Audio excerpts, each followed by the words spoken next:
ఏమవుతుందో తెలీదు. ఏంటి శాపాలు పెడుతున్నావా? ఇది కలికాలం. ఇప్పుడు అలాంటి మహిమలేవి కనపడవు. ఎందుకు కనబడవే? నీలాంటి వాళ్ళు దారి తప్పినప్పుడల్లా భగవంతుడు ఒక మొటిక్కై వేసి తీరుతాడు. అంటే ఏంటిప్పుడు? కావేరినేదేనా అంటే దేవుడు నాకు మొట్టికలు వేస్తాడా? అంతేనా? అది చూద్దాం. కావేరి తప్పు చేసింది, కావేరి తప్పు చేసింది, కావేరి తప్పు చేసింది. ఏది మొట్టికాయ వేయలేదే?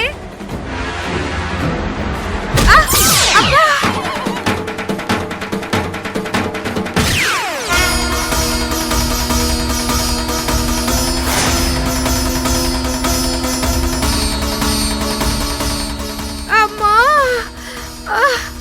చచ్చానురా దేవుడా. అమ్మో, నెత్తి పగిలిపోయిందే.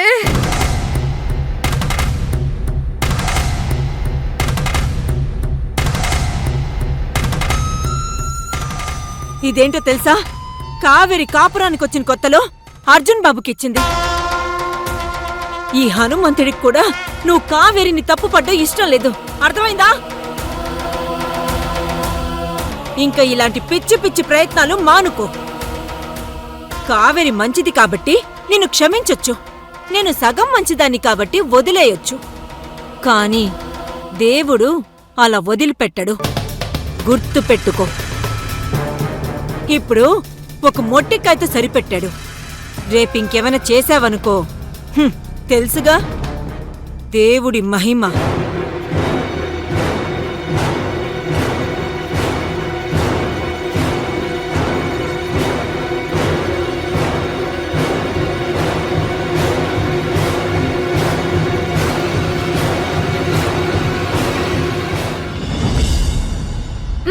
ఆంటీ, నువ్వేం బాధపడద్దు. ఆ దేవుడే దిగొచ్చినా నేను కావేరి అర్జున్లని కలవనివ్వను. రేపు నేను చేసే పనితో అర్జున్ బావ ఇక ఎప్పటికీ కావేరి గురించి ఆలోచించడు. నా గురించే ఆలోచించేలా చేస్తాను.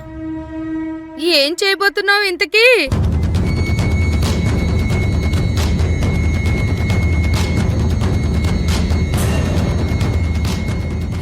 చూస్తూ ఉండు, నీకే తెలుస్తుంది.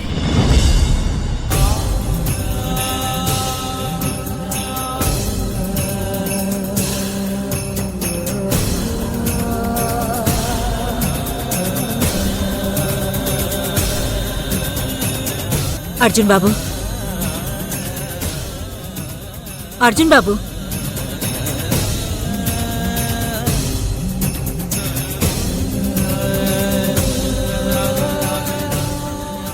కాకంటే అది కావేరి జ్ఞాపకం. అది ఇక్కడ ఉండకూడదనే బయటికి విసిరేశాను. మళ్ళీ ఎందుకు తీసుకొచ్చారు? తప్పు అర్జున్ బాబు. ఇది కావేరి నీకు గిఫ్ట్గా ఇచ్చిందని నాకు తెలుసు. నీకొక మాట చెప్తాను విను. పెళ్లి కాని ఆడపిల్లలందరూ ఆంజనేయ స్వామి గుడి చుట్టూ ప్రదక్షిణలు చేస్తారు. ఆయనకు వడమాల వేస్తారు. ఎందుకో తెలుసా? సీతారాముల్ని కలిపిందే ఈ హనుమంతుడే. ఆయన దయ ఉంటే తన రాముడు ఎక్కడున్నా తన దగ్గరకొస్తాడని ప్రతి ఆడపిల్ల నమ్ముతుంది.